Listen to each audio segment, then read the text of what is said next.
Assim diz a palavra de Deus. Apocalipse capítulo 21, do versículo 5 ao versículo 8. Aquele que está sentado no trono disse: Eis que faço nova todas as coisas. E acrescentou: Escreve, porque estas palavras são fiéis e verdadeiras. Disse-me ainda: tudo está feito. Eu sou o Alfa e o Ômega, o princípio e o fim. Eu, a quem tem sede, darei de graça da fonte da água da vida. O vencedor herdará estas coisas, e eu lhe serei Deus, e ele me será filho. Quanto, porém, aos covardes, aos incrédulos, aos abomináveis, aos assassinos, aos impuros, aos feiticeiros, aos idólatras e a todos os mentirosos, a parte que lhes cabe será o lago que arde com fogo e enxofre, a saber, a segunda morte. Meus irmãos, nós criamos uma tradição bonita aqui em Agrestina de celebrarmos um culto ao Senhor na virada de ano. E são mais de 20 viradas de ano. Nós, pela graça de Deus, sendo fiéis ao Senhor nesta bonita tradição. E nós precisamos entender o que o Senhor Deus quer de nós. Um ano novo, mas o que significa entrar para um ano novo, deixar para trás um ano velho?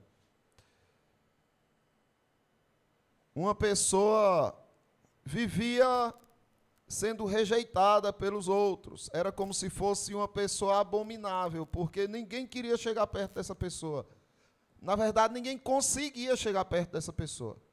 Ela sempre estava com roupas belíssimas, roupas novas.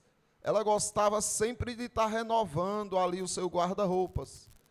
E apresentava-se de uma forma muito vistosa. Porém, ninguém conseguia ficar perto dessa pessoa. Por quê? Porque essa pessoa não tomava banho. Ela vivia sem tomar banho. E ninguém suportava o mau cheiro que essa pessoa exalava. As roupas eram belíssimas, mas não ajudava e não adiantava. Assim são muitos na vida, no mundo.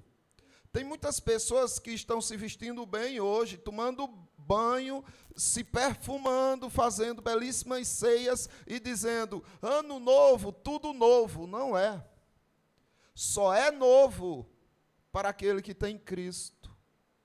Não existe nada novo para quem não tem Cristo, a não ser coisas medíocres, externas, que vão perecer com o tempo. Mas a alma dessa pessoa continua abominável, ano após ano, dia após dia. Deus não tolera os pecados dessa pessoa, porque ela não tem Cristo por seu representante. E agora nós estamos diante de um texto onde Jesus Cristo se apresenta como aquele que faz novas todas as coisas. Então, o que nós veremos hoje é que o ser de Deus trabalhou e continua trabalhando em você para tornar você um novo ser. Ele trabalhou em você para tornar você uma nova criatura. E Ele continua trabalhando para que você se mantenha purificado de todas as contaminações do velho homem. Veja só o que diz o versículo 5. Aquele que está assentado no trono disse: Eis que faço novas todas as coisas. E acrescentou: Escreve, porque essas palavras são fiéis e verdadeiras. Você hoje é uma nova criatura, porque Ele fez assim com você. Infelizmente, a nossa língua portuguesa ela é muito pobre, mas o grego traz um sentido mais profundo da palavra. Por exemplo, essa palavra novo, Jesus Cristo faz nova ou novo todas as coisas, ela é kainos, uma palavra que ela significa algo muito mais profundo do que uma coisa externa sendo nova. É como se fosse algo sem precedentes, algo que ninguém conseguiu ainda experimentar naturalmente, algo incomum, desconhecido. Ele faz nova todas as coisas. Então, não é aquela coisa, nossa, que carro novo esse. Não, é algo que você não conhece. É uma coisa nova que você nunca viu na vida. Então, você fica sem entender aquilo. Essa é a relação de Cristo com o seu eleito. Por isso que o apóstolo Paulo, escrevendo aos Colossenses, ele fala assim, capítulo 3, do versículo 2.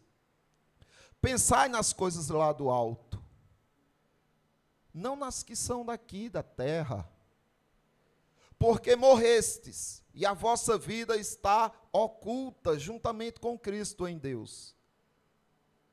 A sua vida está escondida, oculta, juntamente com Cristo em Deus. Quando Cristo, que é a nossa vida, se manifestar, então vós também sereis manifestos com Ele em glória. Mas é basicamente isso. É como se Deus estivesse dizendo, olha, por mais que as pessoas tentem te conhecer, por mais que elas convivam com você, elas não sabem quem você é. Você é uma nova criatura, elas não têm noção do que é isso.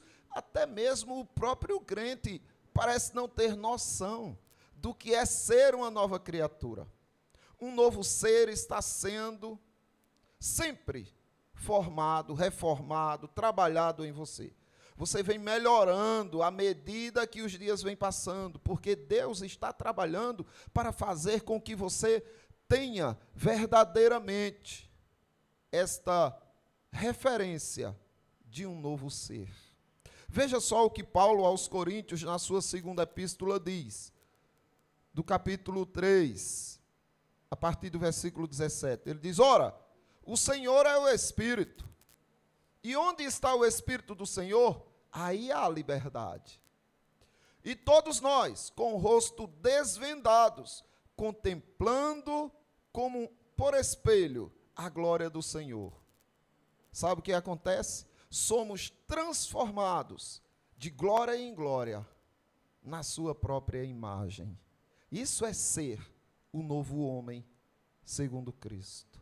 Uma nova criatura. Ele faz nova todas as coisas. Então você está sendo a cada dia transformado de glória em glória na imagem do Senhor Jesus Cristo. A cada dia você se parece um pouquinho mais com o Senhor Jesus Cristo. Então não existe outro caminho, senão cada vez você se parecer mais com Cristo. Cristo é o mais antigo, e Ele também é o mais novo. Eu sou o alfa, o primeiro de todas as coisas. E eu sou o ômega, o último, o mais novo de todas as coisas. Ele é o fim de tudo. Aos Romanos, o apóstolo Paulo escreve o seguinte, capítulo 8, versículo 29. Porque aos que de antemão conheceu, também os predestinou. Olha que coisa incrível. Ele te conheceu, Ele te elegeu, Ele te escolheu. Para quê? Para que você seja conforme a imagem do seu Filho. Então Ele predestinou você para isto, para parecer cada vez mais com Cristo. Por isso que muitos hipercalvinistas que falam, não, somos salvos, então para que esforço, para que lutar, para que viver em santidade? Essas pessoas, elas estão profanando a verdade de Cristo. Porque o calvinismo não ensina isso. O calvinismo ensina as escrituras de que nós fomos sim predestinados, mas para quê? Para parecer com Cristo, conforme a imagem do seu Filho. É isso que Deus faz em nossa vida. O ser de Deus trabalhou e continua trabalhando para tornar você um novo ser. Mas a segunda coisa que eu quero ver com você é que ele trabalhou e trabalha para você ser um novo ser sedento por Cristo. Cada vez mais você tem que ter sede de Cristo, porque se não for assim, tem alguma coisa errada. Talvez você nem conheça Cristo, porque quem conhece Cristo, cada vez mais quer beber da fonte que vem dele. Observe, nós vamos ver no livro agora de Apocalipse, agora do versículo 6. Antes de lermos esse texto, nós estamos passando para um novo ano. E o Senhor Deus tem trabalhado em nós todos os dias, conforme o novo ser que Ele fez em nós. Então eu vou pedir para que você feche seus olhos e aproveite esse momento de virada de ano para ter um momento especial, singular, particular, com esse Deus que fez novas todas as coisas. E depois nós retomamos a segunda parte do sermão. Uma oração silenciosa no seu coração. Oremos.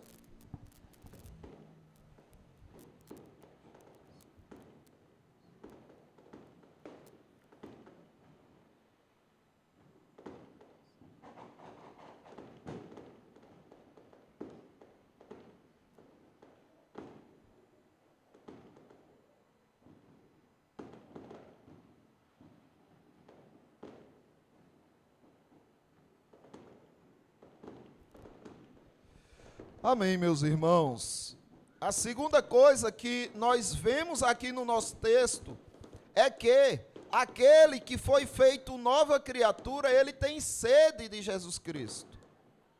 Ele nunca mais tem sede no sentido de estar perdido, mas ele tem sede no sentido de dizer como é precioso esse Deus. Eu quero mais dele. E cada vez você quer mais dele. Observe o que diz o versículo 6. Disse-me ainda, tudo está feito. Eu sou o alfa e o ômega, o princípio e o fim. Eu, a quem tem sede, darei de graça da fonte da água da vida. O vencedor herdará estas coisas, e eu lhe serei Deus, e ele me será filho. É interessante isto aqui. Porque essa sede aqui, né, aquele que tem sede, a palavra grega é nipsal, que significa uma sede muito profunda. Mas não é aquela sede, não sei se você já chegou a ter sede de fato, de que a garganta ali parece que você não consegue nem respirar direito, até a saliva falta, de tanta sede, e quando você encontra uma água fresquinha, meu Deus, parece que você ficou rico de repente. Não é dessa sede. A palavra grega aqui se refere a uma sede que vem da alma. É algo que torna a pessoa tão necessitada de refrigério, que ela clama do fundo da sua alma, dizendo, estou com sede, Senhor. Eu preciso de água. Lembra lá da história do rico e Lázaro? O rico morre e vai para o inferno, Lázaro morre e vai para o seio de Abraão, para o paraíso. E lá ele tem a fonte da água da vida, e o rico lá de baixo vê. E diz, pai Abraão, pede que Lázaro molhe a pontinha do dedo e refresque a minha garganta, que eu estou com muita sede aqui. Pois bem, é disso que se trata. Você quer desta água, você quer desse Deus. Só que ali já era tarde, o rico já tinha seu juízo definido. Ele já estava no inferno. Mas aquele que tem esta sede enquanto está vivo, enquanto está aqui, ele é saciado. O Senhor diz isto: a todo a quem tem sede, darei de graça da fonte da água da vida. É basicamente o que Davi faz. Ele explica essa sede de alma no Salmos 42, versículo 1 e 2, ele diz: como suspira a corça pelas correntes das águas, assim por ti, ó Deus, suspira a minha alma. Olha só, a alma tem sede. O povo do mundo imagina que sede só tem o corpo, os órgãos. Mas a Bíblia está mostrando que a alma tem sede. E quando a pessoa se apercebe disso, pela graça de Deus, ele suspira por essa água. Ele diz: a minha alma tem sede de Deus, do Deus vivo. Quando irei e verei, e me verei perante a face do meu Deus? Quando? Olha que anseio maravilhoso. O anseio de muita gente hoje é ter paz, prosperidade, saúde. Tudo isso são coisas boas, mas insignificantes comparado à face de Deus. O salmista queria estar perante a face de Deus. Isso gerava nele uma ansiedade. Mas não é essa ansiedade aí não, que perturba e aflige e só causa danos psicológicos aos órgãos e à sua vida social. Não é essa ansiedade pecaminosa não. Ele tinha uma ansiedade santa. Olha só o Salmo 63, do versículo 1, ele diz: ó Deus, tu és o meu Deus forte, eu te busco ansiosamente, a minha alma tem sede de ti, o meu corpo almeja como uma terra árida, exausta, sem água. Uma terra assim, se você joga 1 litro d'água, some na hora. Ela suga imediatamente e você diz: cadê a água que eu derramei agorinha? É isso que Davi está dizendo. Eu quero mais de ti, Senhor. Eu quero mais, eu estou com sede de ti. Porque a tua graça é melhor que a vida. Os meus lábios te louvam. Então, ele está reconhecendo aqui que existe algo mais belo ainda que a vida, que o entrar de ano novo, vivo. Deus, obrigado, porque estou entrando para mais um ano vivo. Davi encontrou algo mais belo ainda que isso: a tua graça, Senhor. Isso é ter sede de Deus. Agora, quem é esta água? Onde encontrá-la, senão em Cristo? Aquele, porém, que beber da água que eu lhe der, nunca mais terá sede. Sabe? Você se satisfaz contendo Cristo, bebendo de Cristo. Agora, a terceira parte do nosso sermão mostra que o ser de Deus trabalhou e trabalha em você para te tornar um novo ser, sedento e incompatível com o velho homem. Incompatível com o velho. É isso que Deus faz com você. Não dá mais. Você antes vivia em harmonia com os pecados, com aquelas pessoas que não queriam nada com Cristo, que zombavam do Evangelho, que ignoravam a fé, que não queriam saber das Escrituras. Você antigamente vivia em harmonia com essas pessoas, não sentia nada demais. Depois que você se torna um novo homem, que Ele te faz uma nova criatura, agora você não tem mais como ter esta aliança, este envolvimento. Olha o que ele diz: quanto, porém, aos covardes, aos incrédulos, aos abomináveis, aos assassinos, aos impuros, aos feiticeiros, aos idólatras e a todos os mentirosos, a parte que lhes cabe será no lago que arde com fogo e enxofre, a saber, a segunda morte. Percebe a distância? A distância que há entre o crente e o incrédulo é a distância do céu para o inferno. Não é que você não vá ter amizade com incrédulos. com pessoas que não têm compromisso com Cristo. Você pode ter, só não se misture. Só não viva como eles vivem. Só não se comporte igual. Porque há uma distância entre você e ele. E a palavra incrédulo aqui, no grego, é apistos, que significa alguém que não é confiável. Ou alguém também que não tem confiança em Deus. Porque o incrédulo, ele não tem confiança em Deus. E como é que você vai confiar numa pessoa dessa? Se ele não confia no teu Deus, por que você vai confiar nele? Ter relações profundas, relações espirituais e relações, não tem como ter. Sem confiança em Deus, essa pessoa não é confiável. E você tem que saber separar esta coisa, tudo isso, para que você não se misture. Fora ficarão os incrédulos e outras pessoas com outros costumes. E agora nós vemos o apóstolo Paulo falando desta união, desta mistura, aonde o crente vive confortavelmente com o incrédulo e não se apercebe da gravidade que é isso. Sabe como é que o apóstolo Paulo aqui coloca, né? O Espírito Santo coloca? Ele coloca assim que, olha, o incrédulo é como se você quisesse conciliar a justiça com a iniquidade. Não tem conciliação, não vai haver paz. A iniquidade e a justiça, elas são completamente distintas e opostas. Aí ele diz, olha, é como você querer comparar Cristo com o diabo.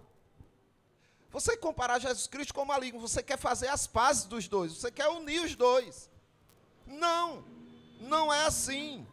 Ou você quer unir o crente com o incrédulo. Não há possibilidade. Você quer, no santuário de Deus, levantar ídolos e quer que fique tudo em paz. Não vai ficar. Porque Deus não vai admitir. Aí ele diz, porque nós somos santuários do Deus vivente. Então você é santuário do Deus vivente. Que mistura é essa? Não. Você tem que ter noção de quem você é. Aí você pode ir para um aniversário, você pode participar, você pode conversar com essa pessoa, você pode trabalhar com essa pessoa, viver naturalmente com essa pessoa, mas entendendo quem você é e quem ela é, para você não dar ou não estimar essa pessoa acima de um irmão em Cristo, por exemplo. Existem falsos irmãos também. Aí é complicado, porque você pode pensar, graças a Deus, eu tenho mais intimidades e afinidades com meus irmãos em Cristo. Sim, mas existem falsos irmãos. O apóstolo Paulo aos Gálatas, ele alertou sobre isso. Observe, do capítulo 2, a partir do versículo 4, ele diz, e isto por causa de falsos irmãos, que se entremeteram com o fim de espreitar a nossa liberdade, que temos em Cristo Jesus, e nos reduzir à escravidão. Falsos irmãos, com malícia, com maldade, para tentar corromper a liberdade que Paulo tinha em Cristo. Ele diz, os quais nem ainda por uma hora nos submetemos, para que a verdade do Evangelho permaneça entre vós. Veja só, que postura do apóstolo Paulo. Se eu me misturo, se eu permito que eles ganhem terreno na minha alma, na minha vida, eu ponho em xeque a verdade do Evangelho. Porque as pessoas que não conhecem Cristo têm você como referência do que é ser um cristão. E se você não tem uma postura firme e não entende quem você é, você corrompe a mente dessa pessoa. E quanto àqueles que pareciam ser de maior influência, quais tenham sido outrora, não me interessa. Deus não aceita a aparência do homem, esse digo, que não acrescentaram a mim coisa alguma. Então não se iludam, porque a pessoa fala bonito, se veste bem, e faz isso, e faz aquilo outro. Não, vejam o conteúdo espiritual que ela tem. Veja o que ela pode acrescentar de Deus na sua vida, da palavra. Se não tem nada a acrescentar, então pode ser um falso irmão. E por fim, meus irmãos, tenham cuidado com o pior de todos. Os incrédulos não são 10% do mal e do perigo que esse representa. Os falsos irmãos não chegam nem perto. Vocês precisam ter cuidado com vocês mesmos. Porque o velho homem já foi morto, mas parece que ele ainda continua no seu coração como um cadáver apodrecido. Porque sempre quer arrastar você para si mesmo, tirando você da sua fidelidade a Cristo. Olha o que Paulo diz aos Colossenses agora na sua epístola, capítulo 3, do versículo 8. Agora, porém, despojai-vos igualmente de tudo isto, ou seja, arranque tudo isso de você. Ira, indignação, maldade, maledicência, linguagem obscena do vosso falar, não mintais uns para os outros, uma vez que vos despistes do velho homem com seus feitos. À medida que você se despiu do velho homem com seus feitos, aparte-se, arranque do seu coração estas coisas. E observe que aqui ele está falando do homem no completo, todo ser. O homem psicológico, emocional e o homem comportamental. Ele fala, ira, cuidado, arranque do seu coração. Indignação, eu não aceito, é um absurdo. Maldade também está relacionada a sentimentos. Ela pode ser praticada, mas ela na mente também pode ser desenvolvida. Maledicência, então aqui já entra a ação. O seu comportamento leva os seus pensamentos, os seus sentimentos levam ao seu comportamento. Hoje você só tem ódio no coração, mas logo, logo, você vai tramar algo contra alguém para praticar. E você não vai ter limites. Por isso que o apóstolo Paulo diz, olha, você que se despiu do velho homem com seus feitos, pare com isso. Não se comporte mais assim. E vos revistais do novo homem, que se refaz para o pleno conhecimento, segundo a imagem daquele que o criou. Por favor, você não é um pedacinho de Cristo, você é todo de Cristo.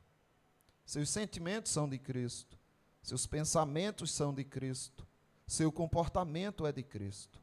Se você se comporta como um cristão, mas tem sentimentos que profanam Cristo, ódio, ira, indignação, se você tem os sentimentos, não, mas eu nunca faço, você não tem. Ou você é todo de Cristo, ou você não é nada de Cristo.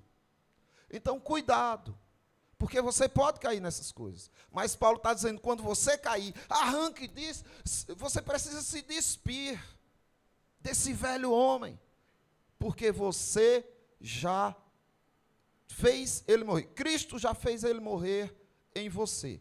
Agora se revista do novo homem.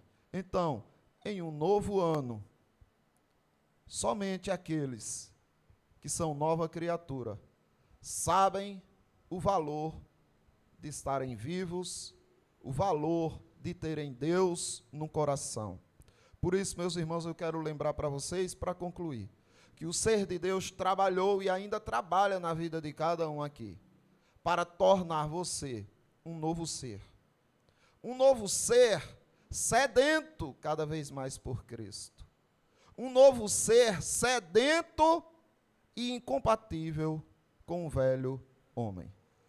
Meus irmãos, nós vamos ter a honra, o privilégio de tomar parte na mesa do Senhor. Então eu peço que todos ainda estejam em espírito de oração, de adoração, e depois que terminar o culto, nós vamos nos cumprimentar, não é? Parabenizar um ao outro em Cristo pela entrada do ano novo. Vamos tomar parte na mesa.